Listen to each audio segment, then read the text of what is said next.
Sobanukirwa iyi nzozi mbere y'uko uyirota. Niba warigeze kubona umushuti wawe yapfuye, ntiwirengagize iyi video kuko ubutumwa burimo bushobora kuba buguhishiye byinshi cyane. Abantu benshi bibeshya ko iyo barose biba nta birenze, ariko siko biri. Inzozi ni ubutumwa bukomeye cyane tuba tugenda duhura nabwo mu buzima bwacu bwa buri munsi. Iyo urose inshuti yawe yapfuye, bishobora gusobanura ibintu byinshi bitandukanye bitewe n'ukuntu wiyumva n'ibiri kukubaho mu buzima bwawe cyangwa se muri icyo gihe. Dore ingingo ebyiri zibivugaho neza cyane cyangwa se mu buryo busobanutse. Impinduka mu mubano. Impinduka mu mubano, ibi bishobora gusobanura ko hari impinduka mu mubano wanyu nk'inshuti zawe cyangwa se uwo mubana.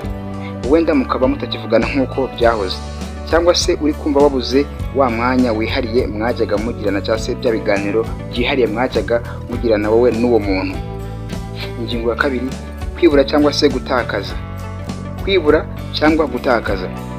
Iyi nzozi ishobora kugutera kwibaza niba hari ikintu wabuze, nko gutuza, icyizere cyangwa se urukundo.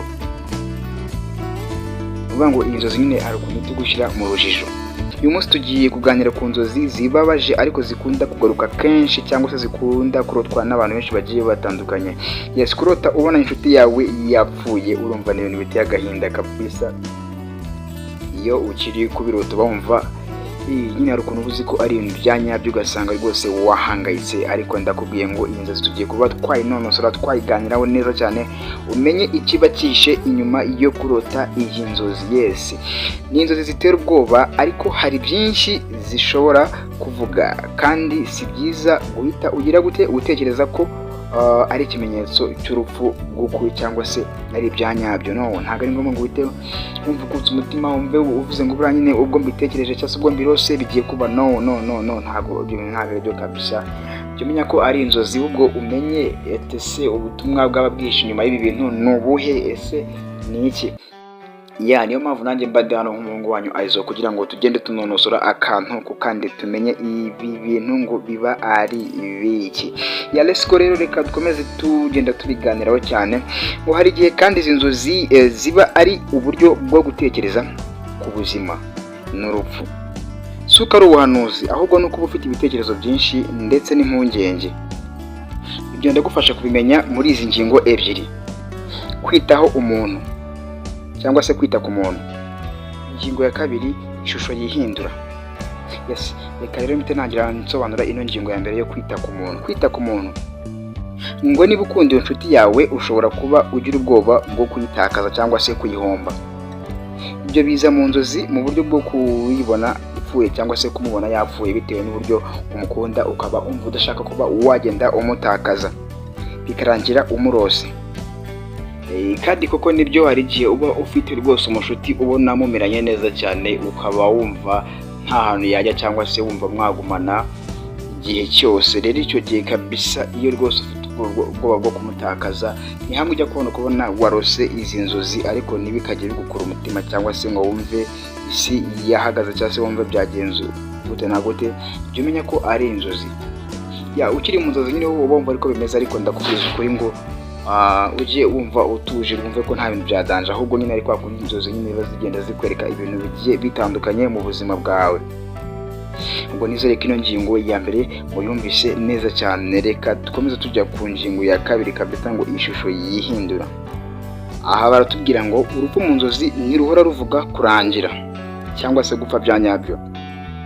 Rushobora no gusobanura ko hari ikintu gishya kigiye gutangira bundi bushya, nko kunguka abashuti cyangwa se kugira ubushuti bushyashya cyangwa se gukura mu bitekerezo.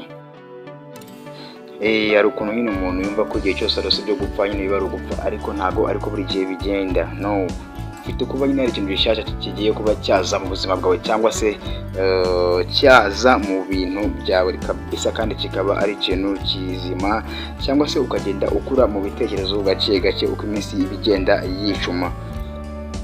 Urumva nabyo ni sawa cyane. Rero nizere ko mwese mukomeje kugenda mukanda subscribe aho mugiye muherereye mwese kabisa. Buriya subscribe ni ingenzi cyane, niyo kintu tubasaba kuba mwagenda mudukorera, dore ko biba byiza cyane. Sasa wakumva wakunze ibiganiro byacu cyangwa se wumva bisaba cyane, ukabasha kugenda ubisharinga cyangwa se ubisangiza abashuti bawe kugira ngo nabo babashe kuba bagenda bamenya aya makuru agendanye n'inzozi. Ni byiza cyane kabisa, rero ugakanda like kugira ngo ikomeze kugenda bisa neza cyane. Ariko abantu bashyashya murabizi ko tuba twamaze kubahereza ikaze kabisa kugira ngo bakomeze bagubwe neza aho baba bagiye baherereye.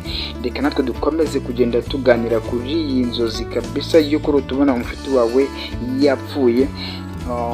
Reka njyana ku gice cya gatatu dukomeze tubiganiraho cyane.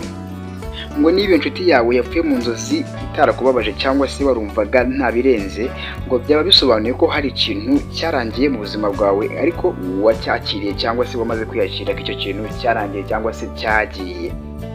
Niko hano bagenda batubwira. Ibi nabyo kugira ngo tubisobanukirwe neza cyane turifashisha izi ngingo ebyiri ngiye kuba nakubwira. Ingingo ya mbere, kwakira no kurekura. Ingingo ya kabiri, kwigira ku byabaye. Bita kwigira ku byabaye cyangwa se kwigira ku mateka mu yandi magambo. Reka nsobanure ino ngingo ya mbere twihuse cyane. Kwakira ndetse no kurekura bishobora gusobanura ko uri kwiga kurekura ibyo utagishoboye guhindura. Yes. Bishobora kuba byasobanura ko uri kugenda wiga kabisa kurekura ibyo utagishoboye kuba wahindura cyangwa se ibyo ubona ko nta kintu wabasha kuba wagenda ubikoraho. Yes, dukomeza tujya no kuri iyo ngingo ya kabiri yo kwigira ku byabaye cyangwa se kwigira ku mateka. Ngo iyi nzozi iba nk'isomo ryo gutuma uwitekerezaho ukamenya abo ukwiye kwitaho cyangwa se gukunda, by'umwihariko ukikundira cyangwa se ugakunda inshuti zawe. Nabyo biba bituma rwose ugenda umenya uwo uri we iyo witekerezaho, umenya ibyo ari byo. Tugana ku musozo twihuta cyane. Nk'uko rero mumaze kubimenyera murabizi ko tugeze ku musozo dutamo akantu k'ubutumwa cyangwa se akantu k'inyigisho kameze neza cyane. Nk'uko tubibonye, izi nzozi zo kubona inshuti yawe yapfuye ni inzozi zikomeye kandi zitera ubwoba, ariko ntizihita ziba ubuhanuzi, ahubwo ni inyigisho cyangwa se ishusho y'ibiri kubaho cyangwa se ibiri kutubaho mu bitekerezo n'ibyiyumvo. Ibyo wumva iyo ubyutse nibyo bigufasha gusobanukirwa icyo iyo nzozi yavugaga.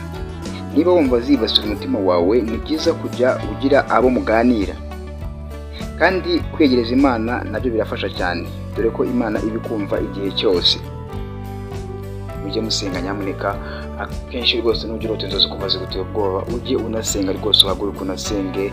Kandi biba byiza cyane iyo ugiye kuryama ugasenga. Icyo gihe rwose ngo inzozi nziza cyane, nta hantu umwanzi yamenera aza agushyiramo inzozi zitameze neza cyane. Rero gusenga ni byiza kandi gusenga birafasha, dore ko Imana yo mu ijuru ibigenda itwumva kabisa, Imana y'amahoro. Biba ari byiza cyane. Rero iyo tuvuye muri kano gace kacu rwose k'isomo cyangwa se k'inyigisho uba ugomba gukura mu nzozi. Rero reka duhure ubutaha. Murabizi ko tubakunda by'umwihariko kabisa. Abantu bamaze kuba bakora subscribe muri abantu b'ingenzi cyane, ndetse nawe turayikanda. Ndakubwiza ukuri ngo rwose uyikanze waba ukoze neza cyane, bigakomeza kugenda neza cyane. Rego urumva natwe niyo nkunga tuba tubakeneyeho, kandi gukanda subscribe dufite amakuru ko nta masegonda 3 aba arimo. Mu isegonda rimwe uba wakanze na like. Urumva ni ibintu biba biri simple cyane, ukavuga ati ibi bintu ni sawa cyane, n'Imana ikagenda irushaho kuba yagenda ibihereza umugisha gake gake. Kaduhura ubutaha.